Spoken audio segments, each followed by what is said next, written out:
Welcome back, guys, to the Hip Hop Report. I am, of course, your host, Rambo Hustle, and today we will be discussing the long-awaited album from Lil Wayne, Carter 5. An album that has been in the making, or I guess made, for about 4 or 5 years now, and unfortunately, due to legal delegations with Birdman and trying to figure out who was going to own what, the album just never quite came out. Now, just to give you an overall perspective on what I think on the project itself, I do think Lil Wayne delivers. I think he proves any naysayers absolutely wrong in regards to whether or not he still has it, whether or not he can still rap, whether or not he can still make records.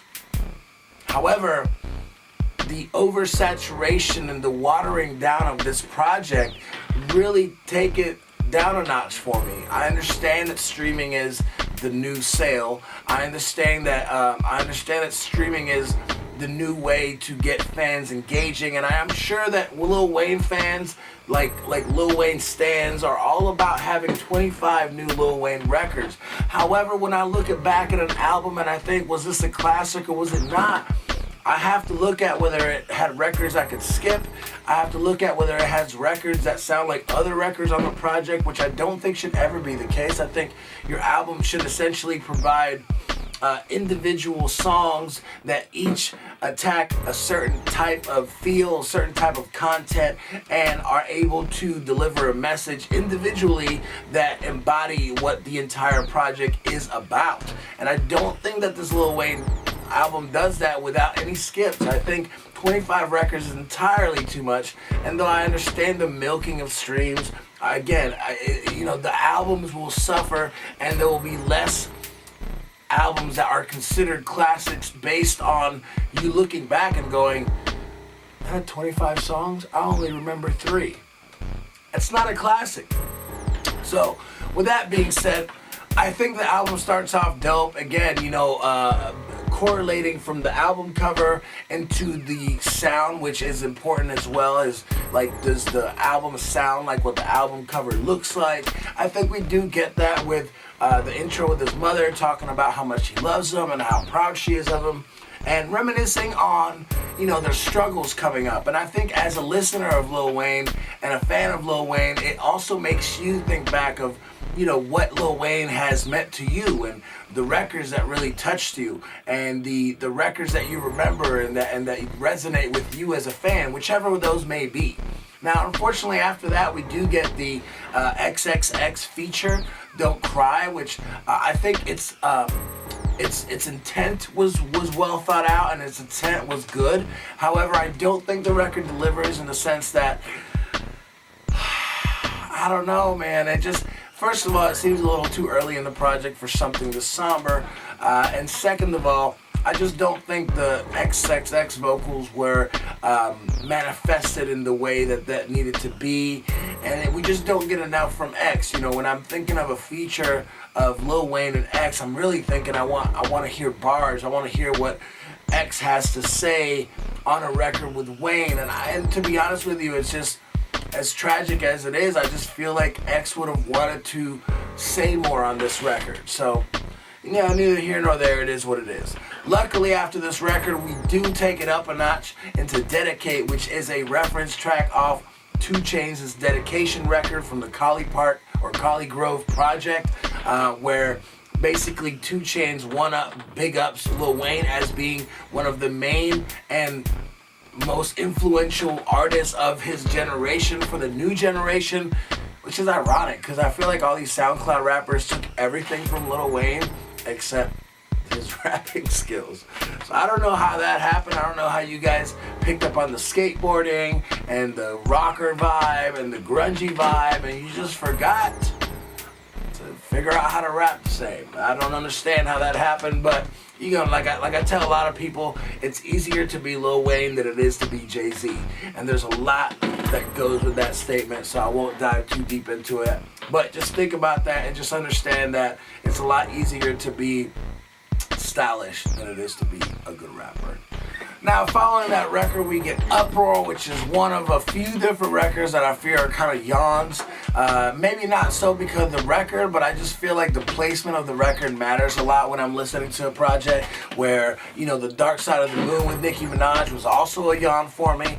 Not because it's not a good record, because I think Nicki Minaj actually is extremely impressive and shows the ability to sing extremely well on that record, but I just think it's a little too early for something that's slow and something that's somber in regards to listening to the project. I think the song just doesn't really hold its own and just kind of puts me in a place where, like, man, I just got done listening to, Dedicate and I Can't Be Broken and Let It Fly with Travis Scott, which is also a great record and definitely one of the standout records, especially right now with Travis Scott having such a great following and a great buzz behind him after his last project. Now, luckily, after The Dark Side of the Moon, we do get one of the standout records from the project. Like I said before, Mona Lisa is, a rapper's record. This is a record where we really get to see two people from two different generations really deliver some of their best work and some of their most dynamic bars, and probably one of the best records on the album by far. Now, I saw somebody say that this record could have been fine without Lil Wayne on it and if Kendrick was just on it, and I'm sure they were just trying to big up Kendrick on his absolutely impressive verse. However, I do think that Lil Wayne does set the tone on this particular record to where we are now in Lil Wayne's world, and then suddenly Kendrick comes in and just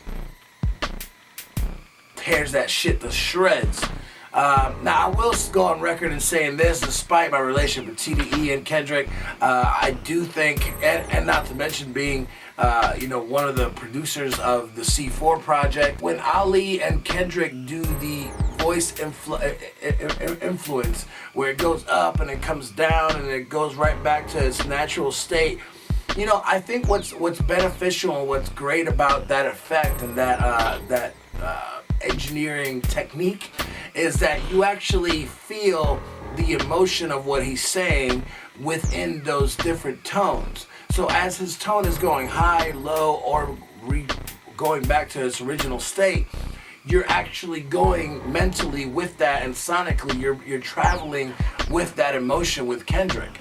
Unfortunately, on this record, whenever he goes up towards the back end of the verse, he just kind of stays up there. And to be completely honest with you, after 4 to 6 bars of high-pitched Kendrick voice, I'm kind of over it. So I have to skip that at the end of that. It's a great record, and I'll always make it to that last bit of that particular record, and I'll probably skip the last part of it because, again, the high-pitched Kendrick voice, I can only do so much of that. Now, there are a couple records on this project. Like I said, we did a Spotify playlist. It is the Carter 5 Essentials. You can look it up on Spotify. But there are a couple records that we were 50-50 on. I thought Demons was really good, and I like Mess a lot. However, records like Start This Shit Off Right with Mac Main, I don't understand why you would ever want to start something off with Mac Main and expect it to go right. Not that he's not a good rapper, he's not a good rapper. Like, his voice is just not entertaining, it's not engaging, it's not interesting. There's literally like 7 different Young Money artists that I would have rather hear do that hook than Mac Main. I mean, take Lil Twist for example. We haven't heard a song from him since he got his driver's license. Gutta Gutta, I don't know where Gutta Gutta's at, but I would love to hear him. Which begs the question, where is Young Money? Where is Young Money? I don't understand. There's not a single, besides Mac Main, I guess. But again, it's like the worst possible person to add to this record in regards to representation from Young Money to make this a good record. And then you're starting the shit off, and the record that's called Start This Shit Off Right is like 12 records into the project. So what are we really starting? Again, the Spotify playlist has this record at like track 3. So I think it makes a little bit more sense. It's a little bit more cohesive. But once again, I think this is a record that, again, maybe he's had that for a long time and he really loved it. It has the Manny Fresh, Big Timer style production on it. So I love that part about it. Again, the Ashanti thing, I could, where's Chanel? Where's Chanel? I don't know. I'm just trying to think of ways that this record could have been better because it's not what it could have been. Period. Point blank. What About Me is a solid record. I really love Lil Wayne's part. Although, again, another feature that I feel like we could have completely done without was the Sosa Man feature. I mean, honestly, by the time we get to that point, I'm ready for that record to end, and I'm ready to get back to Lil Wayne spitting bars. And we just don't really quite get that. Now, Demon, Mess, also great records that I really enjoyed. How Famous is the record with Regina Carter, which is Lil Wayne's daughter, where he actually has her sing the hook, and I think it's an amazing record. I think it's great not only to see them collaborate and for that to be on the album, but I think she actually has talent and she actually delivers on this hook. Now I have to figure out is what I would like better, Her Famous or the Mason Ramsey Famous. Me famous for loving you. Act like that shit ain't fire. And of course on the back end we get Let It All Work Out, where Lil Wayne basically details him almost killing himself when he was younger, and gets pretty deep into his youth and his come up and where he's at today. So I think, again guys, overall I think Carter 5 delivers. I think he's got some personal records on here. I think he's got some lyrically dynamic records on here, and he gives us a lot of variety. My only knock on it again is we don't need 25 records from anybody. Not Drake, not Wiz, not Wayne. We just want good, cohesive albums that we can play all the way through. Again, I'm a guy that likes to put the shit on a CD and listen to it. I just like CDs. I think they limit the amount of music that I go through and allow the album to end and start back over, and I realize, man, that was a really good album. To where right now we're just not really getting that in this streaming landscape, and I know that's just where we're at and there's nothing I can do about it. But me as a guy that's into the aesthetics of a CD and taking a CD out, putting a CD in and listen to it for 2-3 weeks, the whole watering down of the music is just not my thing. But hey, it is what it is, right? With that being said, guys, Ramble Hustle with the Hip Hop Report. If you haven't hit the subscribe button yet, make sure you do that now. We're really close to being able to brand this thing the way we want it. And with that being said, anyways, cheers. Have an amazing weekend. Peace, love, hip hop. Woo!